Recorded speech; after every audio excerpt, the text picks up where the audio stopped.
చేసినటువంటి కార్యక్రమానికి విచ్చేసినటువంటి పెద్దలు గౌరవనీయులు సిఎండి టిఎస్ ఎస్పీడీసీఎల్, అదేవిధంగా పెద్దలు గౌరవనీయులు మొట్టమొదటి అసోసియేషన్ ఏర్పాటు చేసిన తర్వాత మనకు ప్రెసిడెంట్గా వ్యవహరించినటువంటితో పాటు పల్లె పల్లెన వారి యొక్క మహాత్మా జ్యోతిబా పూలే యొక్క విగ్రహాలను కూడా మనం ఆవిష్కరించుకోవాల్సినటువంటి అవసరం ఉంది. మనందరం చదువుకున్న వాళ్ళం, చైతన్యవంతులం కాబట్టి ఖచ్చితంగా ఈ కార్యక్రమాన్ని ప్రతి విలేజ్లో మనకు టచెస్ ఉంటాయి. అందరం కూడా పల్లెటూర్ల నుంచి వచ్చిన వాళ్ళమే కాబట్టి ప్రతి పల్లెలో కూడా ఈ విగ్రహాలను ఆవిష్కరించుకోవాలని చెప్పి సందర్భంగా మీ అందరికీ మరొకసారి విజ్ఞప్తి చేస్తూ అయినటువంటి రచనల ద్వారా పేపర్లో కూడా ఆర్టికల్స్ రాస్తూ ఎప్పటికప్పుడు బీసీలను బహుజనులందరినీ చైతన్యపరుస్తున్నటువంటి కార్యక్రమాన్ని మనందరం చూస్తున్నాం. అదేవిధంగా ఇప్పుడు కూడా ఇప్పటికీ ఒక 6 బుక్కులు వారు రాయడం జరిగింది బీసీలకు సంబంధించి. ఈరోజు కూడా బీసీ కులాలు, రిజర్వేషన్లు, దానికి ఆ సమస్యల పరిష్కారం అనేటువంటి ఒక బుక్కును కూడా రాయడం జరిగింది. ఈ సందర్భంగా ఇద్దరు సీఎండి గారికి, జేఎండి గారికి, సీఎండి గారికి రిక్వెస్ట్ చేస్తూ ఆ బుక్కును బీసీ కులాలు, రిజర్వేషన్లు, సమస్యల పరిష్కారం అనేటువంటి బుక్కును వారి చేతుల మీదుగా రిలీజ్ చేయాల్సిందిగా కోరుతూ చేస్తూ వాడి యొక్క సమాజాన్ని కూడా తెలంగాణ నుంచి కూడా ఆ యొక్క సమాజాన్ని విస్తరించడానికి ఆర్థిక వనరులు కూడా మన తెలంగాణ నుంచి ఆర్థిక వనరులు పోయినాయని కూడా ఒక చరిత్రలో ఎక్కడో చదివాను నేను. కాబట్టి తెలంగాణ కూడా వారి గురించి అవగాహన ఉంది వారికి. ఈ రోజున వారి గురించి మనం తెలియజేసుకుంటున్నాం అంటే చాలా భావజాలాలు బీసీలకు ఇచ్చిన అణిగారాలు వహించినటువంటి వారి గురించి మన యొక్క జీవితాలను వారి లేడీ టీచర్ అంటే భారతదేశం మొత్తం మీద women teacher, first women teacher వారే అని తెలియజేసుకుంటున్నాను. అంటే వారి యొక్క జీవితాలను ఏ విధంగా వితంతు వివాహాలకు వారి యొక్క చేయటం, వితంతు వికలను గర్భిణి అయినటువంటి మిత్రుడు చెప్పినట్టుగా గర్భిణి అయినటువంటి వితంతు వారికి కూడా శిరోమండలం చూసి బజార్లో వదిలేస్తే వారి యొక్క తీసుకొచ్చి ఆశ్రమాల్లో పెట్టి వారి యొక్క సేవలు కూడా అందిస్తూ వారి సమాజంలో ఒక ఉన్నత స్థానం తీసుకొచ్చినటువంటి మహాత్మా జ్యోతిరావు పూలే గారికి ఈరోజు మనం సంస్మరణ చేసుకుంటున్నాం. ఈరోజు రాజ్యాంగ ప్రధాని అయినటువంటి అంబేద్కర్ గారు ఆ రోజునే for education not only for the women but also for everybody, BCs, SCs, STs, whatever the BC, SC, ST people are working in the organizations today because of the education the foundation has been given by Jyotirao Phule 150 years back. Even today if you observe, the literacy rate is very less in most of the states, but the foundation has made by Jyotirao Phule 150 years back. That is the reason today all the SC, SC, BC people are educated a lot. Really we have to salute the Jyotirao Phule. He dedicated his entire life for the welfare of the BCs, SCs, STs and the poor people. That is the reason he has been given a lot of prestige by the Maharashtra government. If we go and see in the Maharashtra state, we can see a lot of memories on behalf of Mahatma Jyotirao Phule.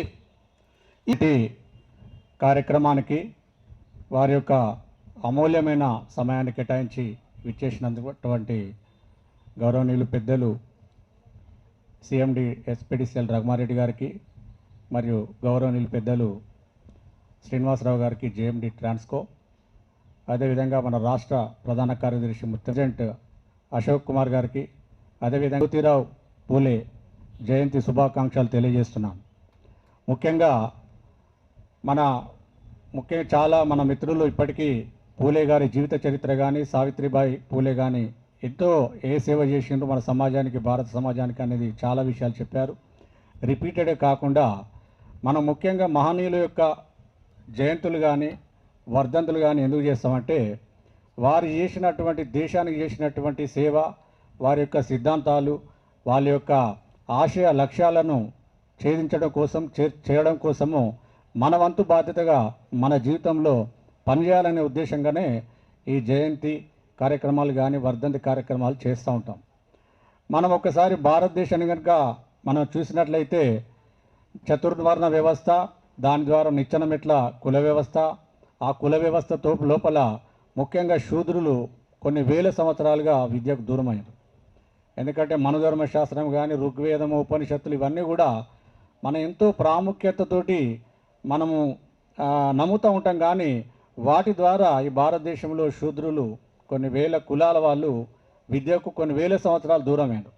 అలాంటి తరుణంలో ఈ దేశంలో మొట్టమొదటి సంఘ సంస్కర్త మహాత్మా జ్యోతిరావు పూలే పుట్టడం అనేది నిజంగా వారిని భగవంతుడే ఈ దేశానికి పంపించారనేది మనం చెప్పవచ్చు. నాకు నిజంగా కూడా 2000 ఇయర్ వరకు కూడా మహాత్మా పూలే కానీ అంబేద్కర్ కానీ కొంత తెలుసు కానీ పూర్తిగా తెలియదు. నేను రైల్వేస్లో ముంబైలో పనిచేస్తున్నప్పుడు అక్కడ భూసవాల్ అనే దాంట్లో ట్రైనింగ్లో ఉన్నాను నేను. ఆ రోజు 11th రోజు హాలిడే ఇచ్చేసారు అక్కడ.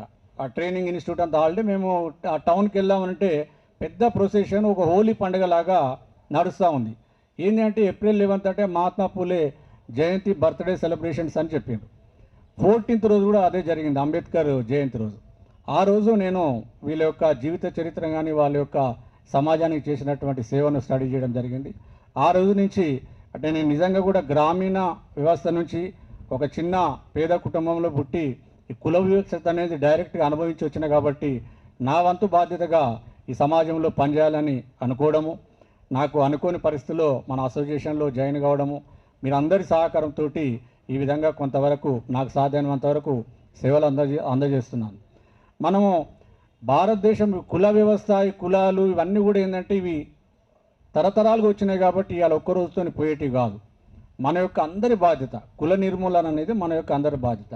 ప్రధానంగా మనకు స్వాతంత్రం కంటే ముందు కానీ స్వాతంత్రం తర్వాత కూడా భారతదేశంలో నిజంగా వివక్షతకు గురై నష్టపోయిన వాళ్ళు ఎవరైనా ఉన్నారంటే బీసీ కులాలే.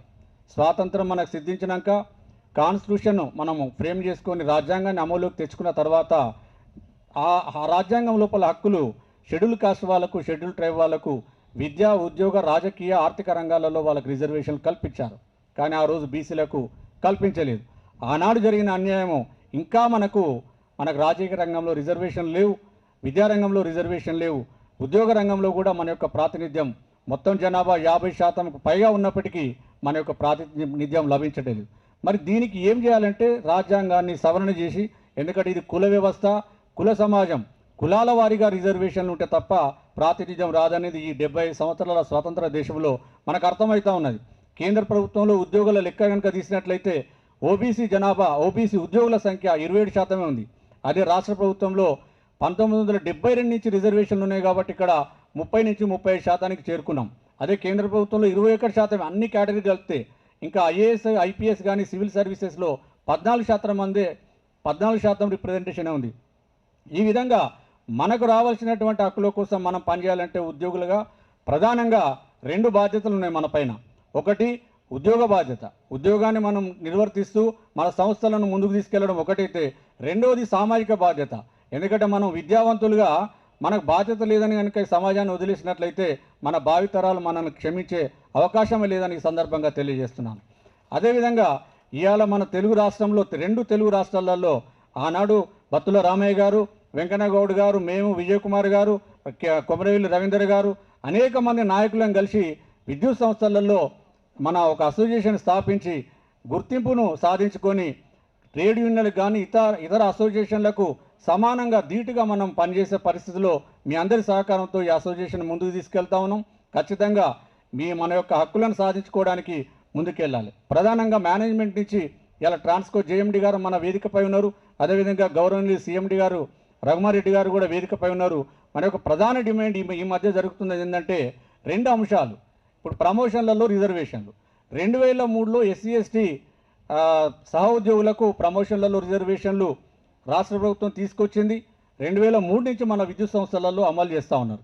అదేవిధంగా 2009లో కాన్సిక్వెన్షియల్ సీనియారిటీ కూడా వాళ్ళకి ఇవ్వాలని ఆనాడు గవర్నమెంట్ నిర్ణయం తీసుకున్నది. మన విద్యుత్ సంస్థలలో అమలు చేస్తున్నారు, మేము స్వాగతించాం.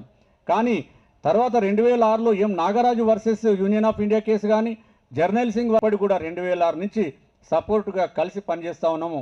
అదే విధానాన్ని కొనసాగిస్తాము. ప్రధానంగా 2 ఈ నెలాఖరులోపు అన్ని డిపిసిలను రివ్యూ చేయాలి. ఆల్ క్యాడర్స్ ఒకటి, మెరిట్ సీనియారిటీ బేస్ మీద ఇప్పుడు ఎవరైతే పెండింగ్ ఉన్న క్యాడర్స్ అన్ని కూడా సీనియారిటీని డిక్లేర్ చేయాలని ఈ సభాముఖంగా డిమాండ్ చేస్తూ ముగిస్తున్నాను. Thank you.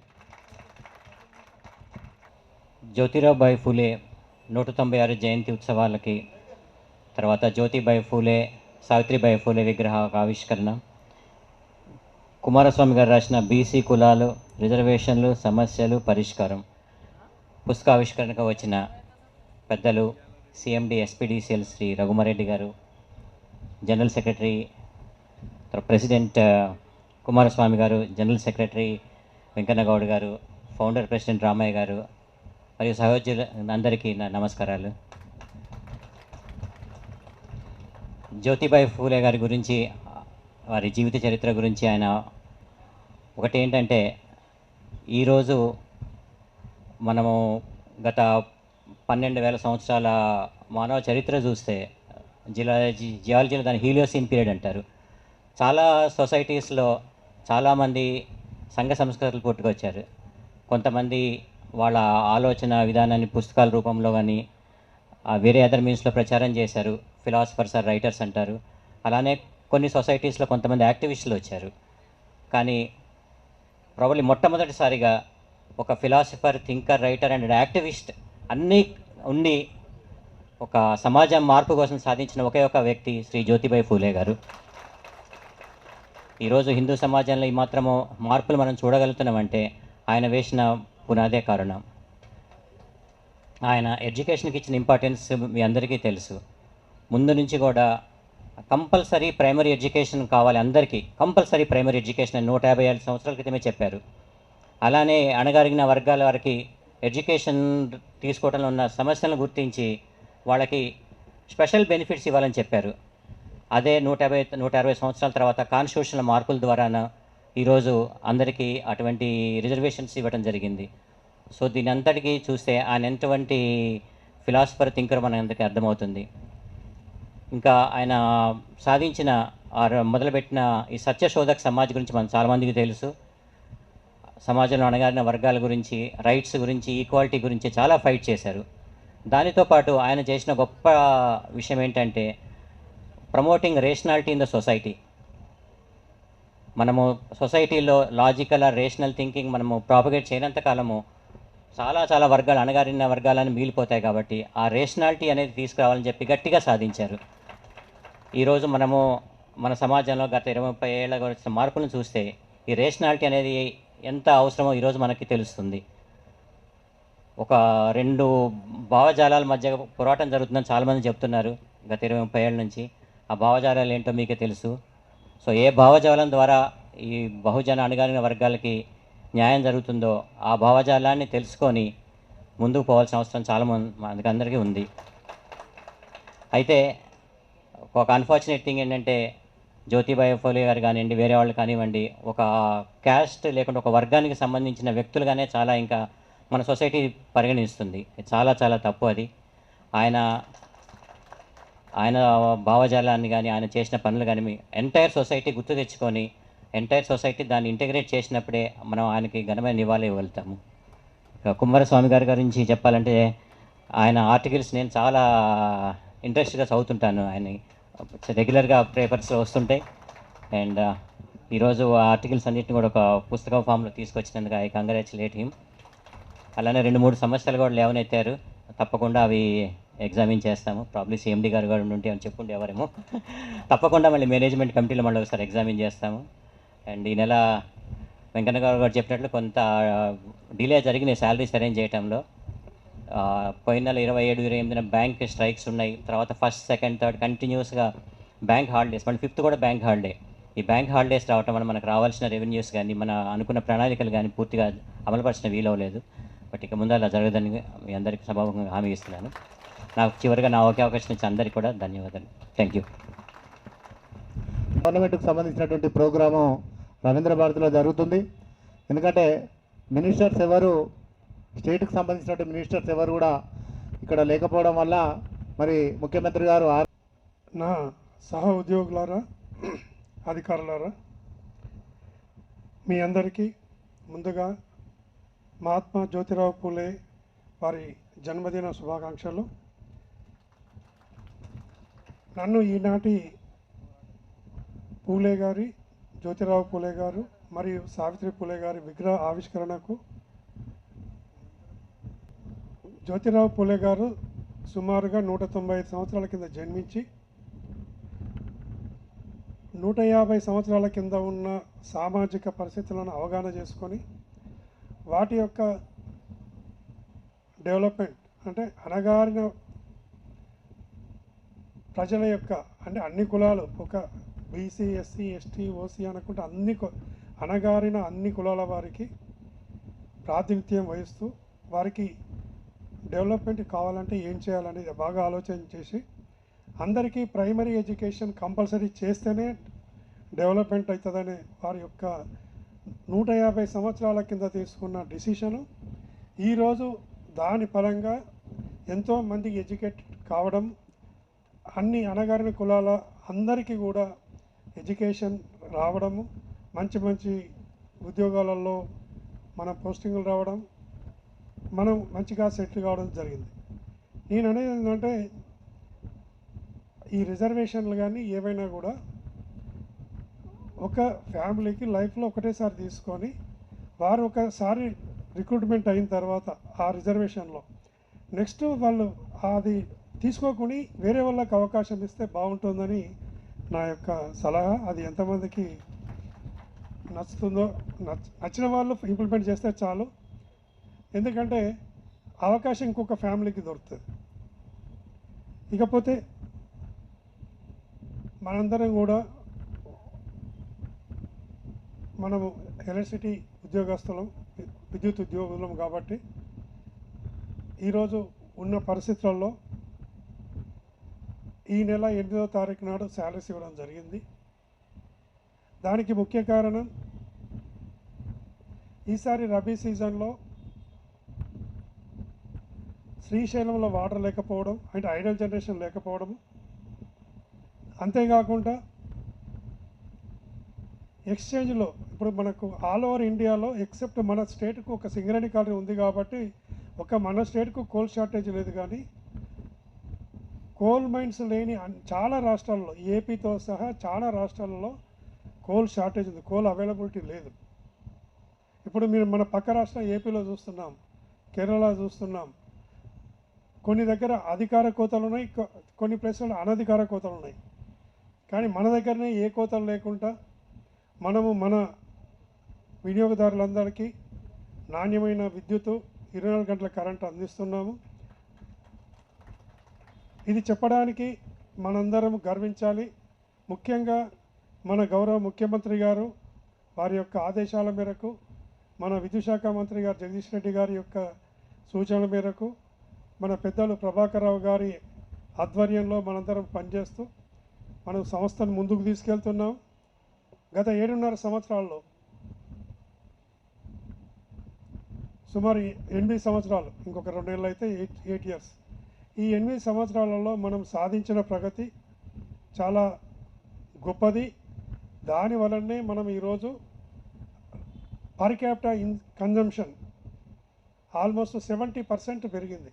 మన తెలంగాణ ఫామ్ అయినప్పటికీ ఇప్పటికీ 70% పర్ క్యాపిటా కన్జంప్షన్ పెరిగింది. దీనికి ముఖ్య కారణం మన ముఖ్యమంత్రి గారి ముందు చూపు. వారి ఆదేశాల మేరకు మనం ఏదైతే నెట్వర్క్ డెవలప్మెంట్ చేసుకున్నామో, జెన్కో ద్వారా, ట్రాన్స్కో ద్వారా మనం ఏదైతే జెనరేటింగ్ స్టేషన్స్ కట్టుకున్నామో, ట్రాన్స్కో ద్వారా సబ్స్టేషన్లు కట్టుకున్నామో, డిస్కామ్లలో ఇన్ఫ్రాస్ట్రక్చర్ సబ్స్టేషన్లు కానీ 33 kV లైన్స్ లేదా 11 kV లైన్స్ డిటిఆర్స్ పెట్టడం వలన సుమారుగా 33,000 కోట్లతోటి నెట్వర్క్ స్ట్రెంథన్ చేయడం వలన ఈరోజు 14,000 మెగావాట్లు దాటిన మన స్టేట్ డిమాండ్ 14,000 మెగావాట్లు దాటినా కూడా మనము ఎక్కడ కూడా లో వోల్టేజ్ లేకుండా, ఓవర్లోడ్ లేకుండా, ఇంటరప్షన్ లేకుండా ఈరోజు మనం మన తెలంగాణ వినియోగదారులందరికీ నాణ్యమైన కరెంట్ ఇవ్వడం అంటే మనందరికీ ఈ సంస్థలో మనము పనిచేస్తున్నందుకు మనందరం గర్వించాలి.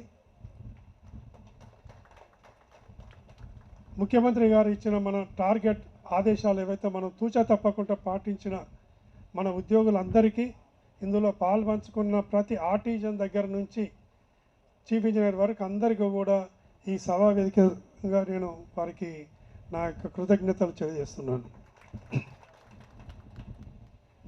ఇకపోతే ఫైనాన్షియల్ పొజిషన్ నిజంగా కూడా బాగలేదు.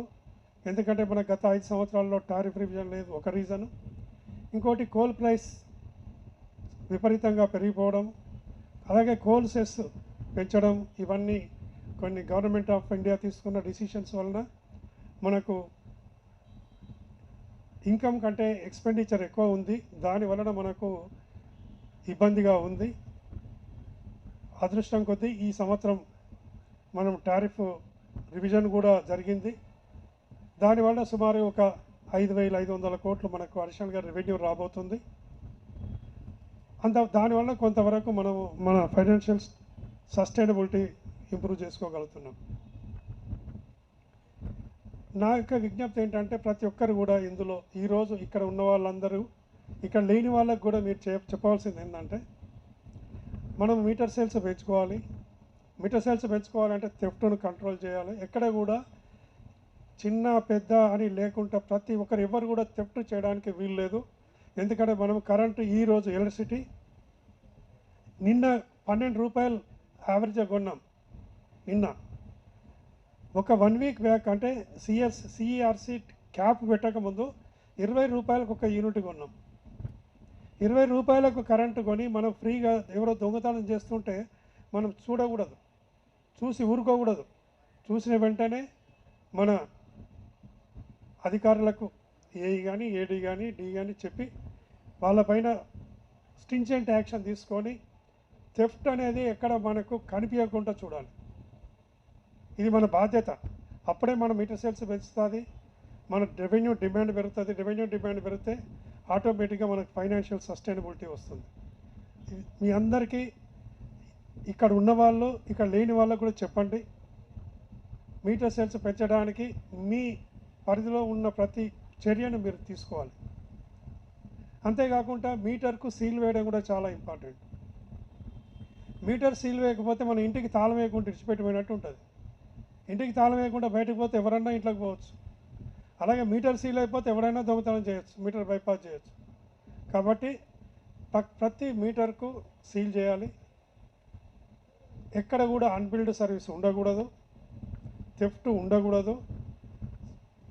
ప్రాపర్ కేటగిరీలో బిల్లింగ్ జరగాలి. అంటే అనాథరైజ్డ్ యూసేజ్ ఆఫ్ సప్లై ఉండకూడదు. ఇటువంటివి అన్ని స్టెప్స్ తీసుకుంటే ఆటోమేటిక్గా మనము మన ఇంటర్నల్ ఎఫిషియన్సీ ద్వారా మనం ఈఆర్సీకి ఒక 4,000 కోట్లు మనం సమకూర్చుకుంటాం ఈ ఆర్థిక సంవత్సరంలో అని కమిట్మెంట్ ఇవ్వడం జరిగింది. దాన్ని మనం ఫుల్ఫిల్ చేయగలుగుతాం.